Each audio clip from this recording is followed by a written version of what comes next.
When you wake up in the morning, there are a whole myriad of thoughts that go through your head, like, what time is it? And what do I have to do today? Even, what am I going to have for breakfast? Is it Cocoa Pops or Fruit Loops? In a day, that's tens of thousands of thoughts and decisions. Most of them are not conscious. In fact, 90%, and these are the ones that drive our behaviors, drive our assumptions, and even drive our values. Now, as a leader, should you be making decisions based on 90% of your thoughts not being conscious? And can you afford to do that? As a leader, are you achieving all you can in the time you expect, exactly as you planned? Have you ever experienced a communication fail or had a project delayed or not even started? What if that was because of the 90%? Something to think about. Our thoughts affect our actions. In fact, we even know from brain imaging technology that we react within 1/25th of a second before we even speak. It's the type of thing where partners may not talk to each other for over 2 days because of an unconscious raise of an eyebrow at the wrong time. What do we need to know, and what do we need to do to be that conscious leader, to bring the unknown into the known? And to instigate that practice of bringing the unknown into the known on a regular basis. Would that help you be more effective, more decisive? And would that allow you to lead with confidence? These are the integral questions we have been asking ourselves at Singularity U Australia. And we allocate a great deal of time to work with leaders from all around the world, from banking, finance, insurance, political and education sectors, just to name a few. We have discovered that when it comes to development in business and life, the majority of progress is attributed to technology and modernisation. Technology has helped remove friction from those mundane tasks, for example, like washing the dishes, washing the clothes, even cooking our food. But being an effective conscious leader requires more than good technology. Technology has been amazing. I wouldn't be even speaking to you today if it wasn't for innovative technology. But it is an amplifier and not a solution to leading well. Being a conscious leader can only be realized and cultivated through our own selves and how we view and approach technology, people, our environment, and the universe as a whole. Consciousness gives us clarity. Consciousness keeps us calm. Consciousness is purposeful, and consciousness gives us the certainty to lead others with confidence and for our team members to trust in what we do. Imagine not just being another thought leader in the world today. Imagine becoming a more thoughtful leader, bringing humans and technology together for the good of the world, making us more conscious in the way we lead. One of the elements of conscious leadership is being more mindful. Mindful of the environment, our team, our clients, and our planet. Being aware of our domino effect and our values.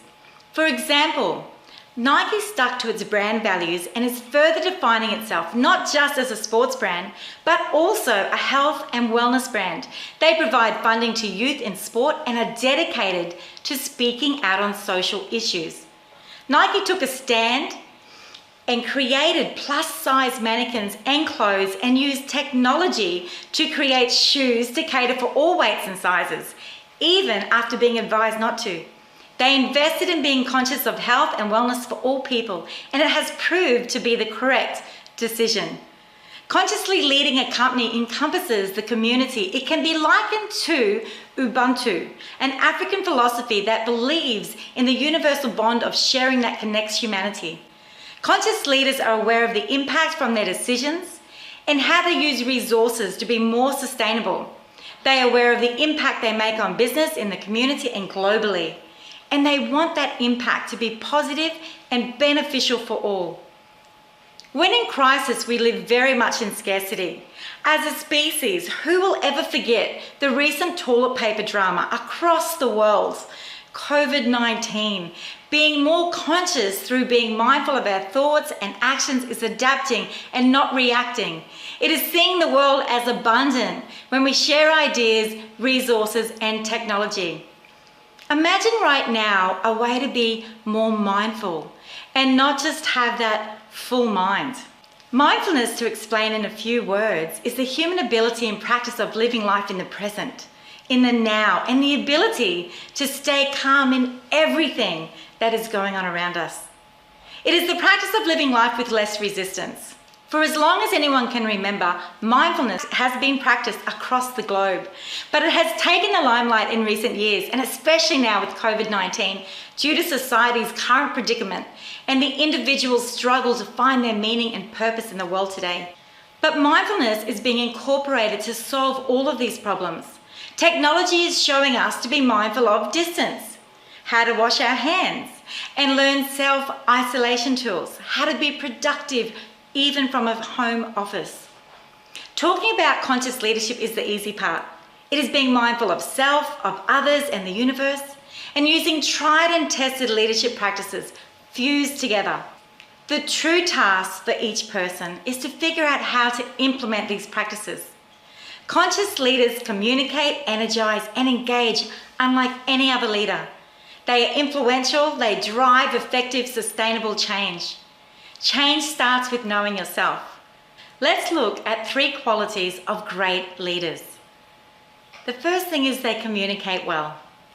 Listen first, talk last. They're really curious and they ask questions to gather understanding. The second thing is they energize. They radiate that amazing energy and they wear a great attitude. You know, they're also excellent at helping people. The third thing great leaders do is they engage. They're solution focused and they really love making decisions, and they can continually improve and change on those decisions. But one of the things I love is they ask for help when they need it. Think for a moment of a great leader you worked with. What did you love about that time? I'm sure if you think about it, you will find that they communicated well with you, they energized you. From that time you walked in that door, you really looked forward to going to work. And I bet you felt engaged in your work and you knew your purpose and the difference you were making at work and for your clients. Leaders are not leaders of others first. They are leaders of themselves. Their clarity of thought, their conviction despite the odds, and their purpose drives and inspires excellence. Any manager can execute on the mechanics of the job. The conscious leader is mindful of their emotion and emotional state to communicate, energize, and engage. A frantic leader doesn't instill trust. Anger, frustration, fear, and negative behaviors, and only perpetuate the problem. To release these negative behaviors, you need to replace them consciously with positive, constructive behaviors. Let's have a little bit of a look right now at some destructive and constructive behaviors. So when we judge others, that's a destructive behavior. Being aggressive, even sarcastic, that doesn't help. But when we start to have a look at constructive behaviors, using active listening, being inclusive, discussing those issues and situations, that is when it can make a massive difference. I'd like you to turn to a blank page or screen and just look at it for a moment and clear the mind.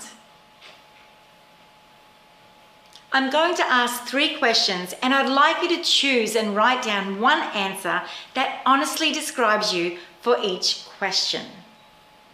Are you ready? Do you react or respond? React, respond. Do people see you as calm or always under pressure? That's calm under pressure. Are you always behind catching up with work, or are you purposely moving forward on your most strategic work? Behind, moving forward. Now stop for a moment and have a look at your 3 answers. You can consciously start to see how you're likely to behave and respond in a situation. Now I'm going to share 5 conscious leadership practices with you that help with how we can respond. The first one is be mindful, not mindful. It's very easy to get lost in our own thoughts as the mind constantly and endlessly thinks and thinks and thinks and thinks. By stepping back and looking at things mindfully, you create a space between stimuli and stimulus. A space where you can look at something calmly and objectively before deciding how to move forward. Have you worked with a leader that chooses the leadership style of it's my way or the highway? Or perhaps they choose to be that ticking time bomb. Boom, boom, boom. You never really know when they're going to go off. Or that leader that sits back and waits and watches until someone actually ends up hanging out the work incorrectly. And sometimes they even hang the business. Or perhaps you've worked with the leader that hands out a new rule every time something goes wrong and they like to baffle everyone with BS rules instead of stepping back and creating a space to consciously move forward calmly and objectively. The second thing is to allocate time for self-reflection. Like a season in a year or a trumpeter as they play, there is a time for action and a time for rest and reflection. Always find time to check in with yourself, to check in with your thoughts and your emotions, and to ask yourself, what can I do to make the situation better? Am I looking after my own needs? Am I eating well?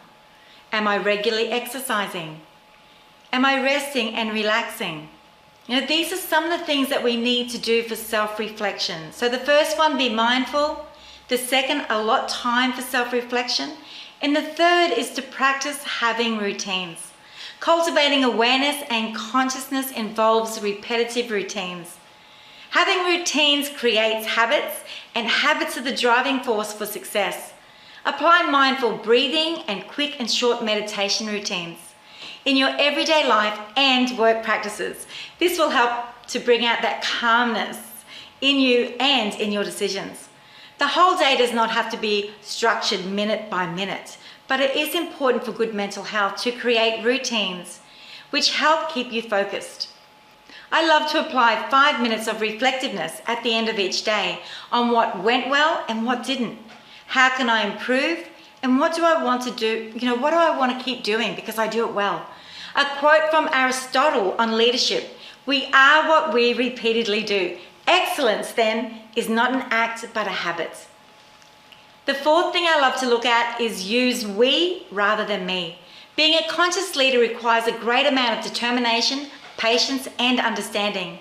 This includes focusing and realizing that an important part of the role is to create and cultivate a workplace where trust and care of the whole and not just the individual or self is of paramount importance. Understanding people before judging and reacting is the key factor with regards to this. The Gallup Strength Survey conducted through COVID-19 has revealed that people are looking to their leaders for 4 things: to be trustworthy. They are looking for stability in their leaders. What is staying the same? What is changing?